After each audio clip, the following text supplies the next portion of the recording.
അസ്സലാമു അലൈക്കും പ്രിയപ്പെട്ട സുഹൃത്തുക്കളെ. വെള്ളിയാഴ്ച ജുമുഅ ചില പള്ളികളിലൊക്കെ നമ്മൾ യാദൃശ്ചികമായിട്ട് നമ്മൾ എവിടേക്കെങ്കിലൊക്കെ പോകുന്ന സമയത്ത് വെള്ളിയാഴ്ച ജുമുഅ നിസ്കരിക്കുന്നതിന് വേണ്ടി ജുമുഅ നിസ്കാരം പിന്നെ ആ സമയത്ത് തന്നെ നമ്മൾ ചെയ്യണം. അപ്പോൾ നമ്മൾ സമയമാകുമ്പോൾ എവിടെയാണോ പള്ളി കാണുന്നത് ആ പള്ളിയിൽ നമ്മൾ ജുമുഅ നിസ്കരിക്കും. ചില പള്ളികളിലേക്ക് കയറി കഴിഞ്ഞാൽ സുബ്ഹാനല്ലാഹ് ഉസ്താദിൻ്റെ ഖുതുബ നീട്ടി വലിച്ച്, ഈ അറബിയിൽ ഓതുന്ന ഖുതുബ നീട്ടി വലിച്ച് ഓതുന്ന, ചിലപ്പോൾ ശൈലിയൊന്നും ഇല്ലെങ്കിലും ഉണ്ടാക്കി ഓതുന്ന ഒരുപാട് ബുദ്ധിമുട്ടുന്ന ഒരുപാട് ഉസ്താദുമാരെ കാണാൻ കഴിയും. എന്തിനാണ് ഇങ്ങനെ നീട്ടി വലിക്കുന്നതെന്ന് എത്ര ആലോചിച്ചിട്ട് മനസ്സിലാകുന്നില്ല. കേൾക്കാൻ രസമുണ്ടെങ്കിൽ നമുക്ക് തിരക്കടില്ല, കേട്ടിരിക്കാം. ഈ ഖുതുബ എന്നുള്ളത് ഒരു ഫർളായ കാര്യമാണ്. നമ്മൾ ഫർള് നിസ്കരിക്കുന്ന സമയത്ത് അത്തഹിയ്യാത്ത് ഓതുന്നുണ്ട്, ഫാത്തിഹ ഓതുന്നുണ്ട്. ഇതുപോലെയുള്ളൊരു ഫർളാണ് ഖുതുബ, രണ്ട് ഖുതുബ എന്നുള്ളത്. ഈ സംഗതി അവിടെ നടന്നാൽ മതി. അത് നടക്കുന്നതോടുകൂടി ഖുതുബ അവിടെ ആ ഫർള് അവിടെ തീരുകയാണ്. അതൊരുപാട് ശൈലി വേണമെന്നോ അല്ലെങ്കിൽ നീട്ടി വലിക്കണമെന്നോ ഒരുപാട് സമയം ചിലവഴിക്കണമെന്നോ അങ്ങനെ ഒന്നുമില്ല. നമ്മൾ ഈ കേരളം വിട്ട് കഴിഞ്ഞാൽ, ഞാൻ ഏകദേശം ഒരു വർഷത്തോളം ഉത്തരേന്ത്യൻ ഭാഗത്തുണ്ടായിരുന്നു. ഒരുപാട് വെള്ളിയാഴ്ച അവിടെ നിന്ന് പഠിക്കുന്നതുകൊണ്ട് തന്നെ വെള്ളിയാഴ്ച ഞങ്ങൾ പല പള്ളികളിലേക്കും പോകും. ചില പള്ളികളിലൊക്കെ 20 മിനിറ്റ് കൊണ്ട് ഖുതുബയും നിസ്കാരം കഴിഞ്ഞിറങ്ങും. 20 മിനിറ്റ് കൊണ്ട് ഖുതുബയും കഴിയും, നിസ്കാരം കഴിയും. അതിൻ്റെ മുമ്പ് തീരുന്ന ചില പള്ളികളുണ്ട്. ഞങ്ങൾ ഓരോ വെള്ളിയാഴ്ച പല പള്ളികളിലേക്കാണ് പോവുക. അതൊരുപാട് പള്ളികൾ, നമ്മുടെ നാട്ടിൽ നിസ്കാര പള്ളികൾ പോലത്തെ ചെറിയ പള്ളികളൊക്കെ അവിടെ ജുമുഅ ഉണ്ടാവും. അപ്പോൾ കുറഞ്ഞ സമയം കൊണ്ട്, സാധാരണ നമ്മൾ ളുഹർ ബാങ്ക് കൊടുത്ത പള്ളിയിൽ കയറി ജമാഅത്ത് കഴിഞ്ഞ് ഇറങ്ങുന്ന സമയം കൊണ്ട് ഖുതുബയും കഴിയും, നിസ്കാരം കഴിഞ്ഞിട്ടുണ്ടാവും. അതവിടുത്തെ ഒരു ശൈലിയാണ്.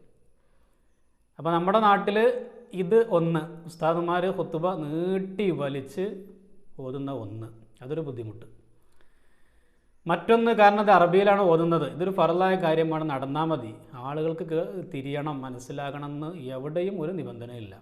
സംഗതി അവിടെ നടന്നാൽ മതി, നമ്മളത് കേട്ടാൽ മതി. 40 ആളുകൾ അത് കേൾക്കുക, ഖുതുബ നടക്കുക, അത്രേ ഉള്ളൂ. ഇതിൻ്റെ ഫർള് എന്ന് പറയുന്നത് അത്രേ ഉള്ളൂ. ഉസ്താദ് പ്രഭാഷണം നടത്തുന്നത് പോലെ നീട്ടി വലിച്ച് നടത്തുന്നു. വേറൊന്നാണ് പ്രഭാഷണത്തിൻ്റെ കാര്യം, ജുമുഅൻ്റെ മുമ്പുള്ളത്. അത് പിന്നെ ഞാൻ പറയേണ്ട കാര്യമില്ല, നിങ്ങൾക്ക് തന്നെ അറിയാം.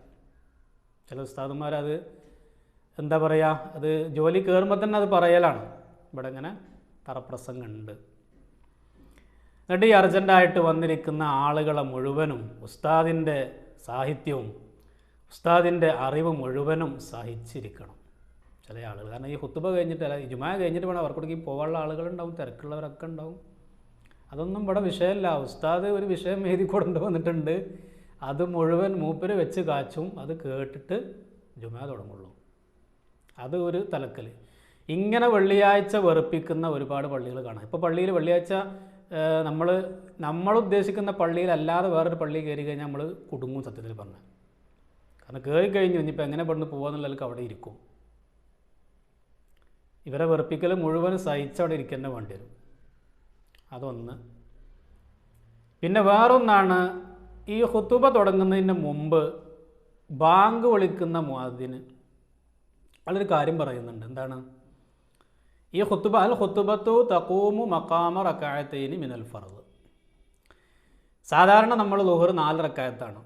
പക്ഷേ ളുഹറിൻ്റെ സമയത്ത് നടക്കുന്ന ജുമുഅ നിസ്കാരം 2 റകഅത്താണ്. പക്ഷേ 2 റകഅത്ത് നിസ്കരിക്കുന്നുണ്ടെങ്കിലും അതിന് മുമ്പ് നടക്കുന്ന 2 ഖുതുബ 2 റകഅത്തിൻ്റെ സ്ഥാനത്ത് നിൽക്കുന്നതാണ് ആ 2 ഖുതുബ എന്നുള്ളത്.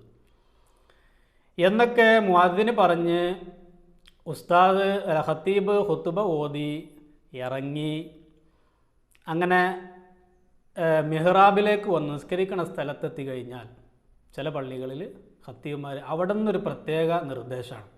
എല്ലാവരും സൊഫുബാൽ കറക്റ്റാകുക, മടമ്പ് ഒപ്പിച്ച് നിൽക്കുക, അള്ളാഹു റഹ്മത്ത് ചെയ്യട്ടെ, ഗ്യാപ്പ് ഉണ്ടാകരുത്. അവിടെ നിന്നൊരു ദുആയും ഒരു നിർദ്ദേശം.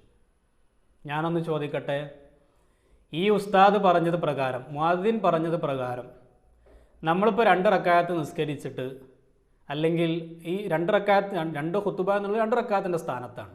പിന്നെ അതിൻ്റെ അടിയിൽ ഒരു മലയാളം പറയാൻ പാടുണ്ടോ? അതിൻ്റെ ഇടയിൽ ഗ്യാപ്പ് വരാൻ പാടില്ല ശരിക്കും. 2 ഖുത്ബ കഴിയുന്നു, ഉസ്താദ് ഇറങ്ങുന്നു. ഉടനെ 2 ഖുത്ബ കഴിഞ്ഞ ഉടനെ തന്നെ ഇഖാമത്ത് വിളിക്കുന്നു. ഉസ്താദ് നേരെ ഇറങ്ങുന്നു, മിഹ്റാബിലേക്ക് നിൽക്കുന്നു, അല്ലാഹു അക്ബർ, നിസ്കാരത്തിലേക്ക് കടക്കണം. പിന്നെ അതിൻ്റെ ഇടയ്ക്ക് ഒരു വാതിന് അവിടെ സ്ഥാനമില്ല. കാരണം പാടില്ല എന്ന നിസ്കാരത്തിലാണ്. നമ്മൾ 2 ഖുത്ബ തുടങ്ങുന്നതോടുകൂടി നമ്മൾ നിസ്കാരത്തിലേക്ക് കടന്നു. അപ്പോൾ ഈ വക കാര്യങ്ങൾ എന്തെങ്കിലും പറയാനുണ്ടെങ്കിൽ എപ്പോഴാണ് പറയേണ്ടത്? അത് മാഷർ വിളിക്കുന്നതിന് മുമ്പ് പറയണം, മുഅദ്ദിൻ പറയണം. എല്ലാവരും ഇപ്പോൾ തന്നെ സൊഫുകളൊക്കെ ശരിയാക്കി ഇരിക്കുക. ഇരുന്ന് കഴിഞ്ഞാൽ പിന്നെ നിസ്കാരത്തിനോട് എഴുന്നേറ്റ് കഴിഞ്ഞാൽ അല്ലാഹു അക്ബർ, ഉടനെ നിസ്കാരത്തിലേക്ക് കടക്കുക. പിന്നെ അതിൻ്റെ ഇടയ്ക്കൊരു ഗ്യാപ്പും ഒരു നിർദ്ദേശം, ഒരു ദുആൻ്റെ ഒക്കെ ആവശ്യം എന്താണ്? ചില പള്ളികൾ അത് നടക്കുന്നുണ്ട്. അങ്ങനെ ആയിക്കഴിഞ്ഞാൽ ഈ ജുമാ ബാത്തിലാവല്ലേ? 2 റക്അത്ത് നിസ്കരിച്ചിട്ട് ഞാനിതുപോലെ മലയാളത്തിൽ വല്ലതും പറഞ്ഞാൽ നിസ്കാരത്തിൻ്റെ സ്ഥാനത്താണ് നമ്മൾ നിൽക്കുന്നത്. 2 ഖുത്ബ നടക്കുന്ന സമയത്ത് നമ്മൾ നിസ്കാരത്തിലാണ്. അതാണല്ലോ ഇപ്പോൾ ഉസ്താദ് മുഅദ്ദിൻ പറഞ്ഞത്. 2 ഖുത്ബ എന്നുള്ളത് 2 നിസ്കാരത്തിൻ്റെ സ്ഥാനത്താണ്. അപ്പോൾ ഇതിലതൊക്കെ പെടില്ല. നിസ്കാരത്തിൻ്റെ ഇടയ്ക്ക് സംസാരിക്കാൻ പാടുണ്ടോ? ഇല്ലല്ലോ. അപ്പോൾ ഇങ്ങനെ ജുമാ ഫസാദാക്കുന്ന ചില ഉസ്താദുമാരുണ്ട്. അതും പാടില്ല. ഖുത്ബ കഴിയുക, ഇറങ്ങുക, അല്ലാഹു അക്ബർ. പിന്നെ അവിടെ സൊഫ് ശരിയാക്കലും അവിടെ വിടവ് നികത്തലും അതൊക്കെ നേരത്തെ ചെയ്ത് റെഡിയായി നിൽക്കണം. 2 റക്അത്ത് കഴിഞ്ഞിട്ടാണോ സൊഫ് ശരിയാക്കൽ? അല്ല. ഇത്തരം കാര്യങ്ങളൊക്കെ ഇപ്പോഴും ചില പള്ളികൾ നടക്കുന്നുണ്ട് എന്ന് അറിയുമ്പോൾ വിഷമമുണ്ട്. അതുകൊണ്ട് ഉസ്താദുമാർ ഈ വക കാര്യങ്ങളൊക്കെ പ്രത്യേകം ശ്രദ്ധിക്കുക. അസ്സലാമു അലൈക്കും വറഹ്മത്തുള്ളാഹി.